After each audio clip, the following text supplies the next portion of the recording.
Categories in syntax.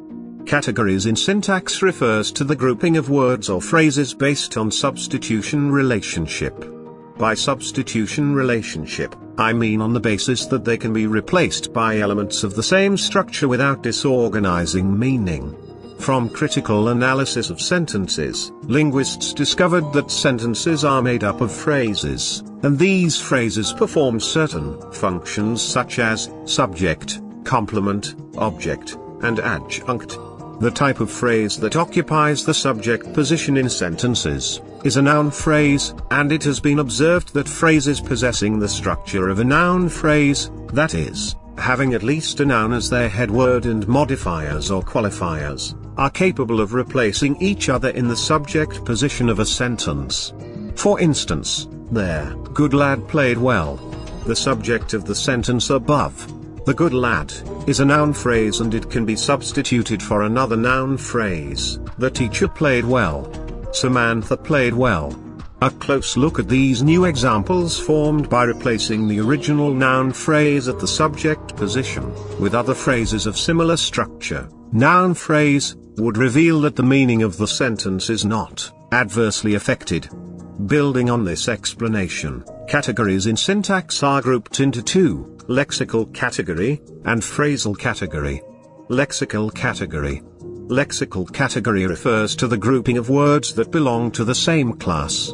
It does not only refer to words that belong to the same class, but also words that are capable of replacing one another in structures or sentences without truncating their meaning or message of the sentence. For example, John kicked the pot. The verb, kicked, is an action verb and we can replace it with other action verbs to indicate that they belong to the same class. John pushed the pot. John moved the pot. John opened the pot. John broke the pot. So all the verbs above belong to the same lexical category as the verb, kicked, because their replacement of their verb does not disorganize the meaning and message of the sentence, which is that John carried out an action on the pot. Other lexical categories are nouns, adjectives, adverbs, conjunctions, prepositions, etc. Words that can replace or be substituted for each other in a structure and still maintain the meaning and grammaticality of the structure are said to belong to the same lexical category. Phrasal category.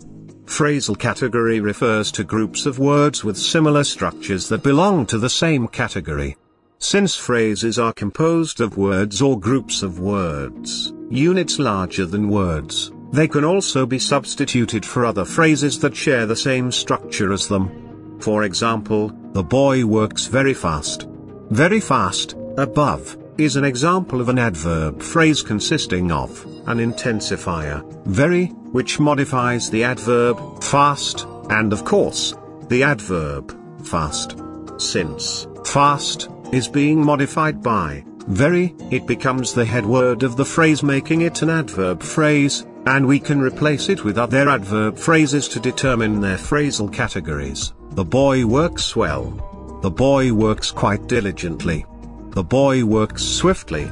All the words or group of words that were used to replace the adverb phrase, very fast, in the original sentence fit perfectly well into the sentence and do not truncate its meaning, hence we can say that they belong to the same phrasal category. Phrases that can be substituted for each other without affecting the grammaticality or disorganizing the meaning of a structure are said to belong to the same phrasal category. Points to note about categories: words or phrases that can be substituted for one another in structures or sentences belong to the same category. Words or phrases that do not render a structure ungrammatical, when they are substituted for one another are said to belong to the same category. Words or phrases that do not render the meaning of structures meaningless, when they are substituted for each other are said to belong to the same category.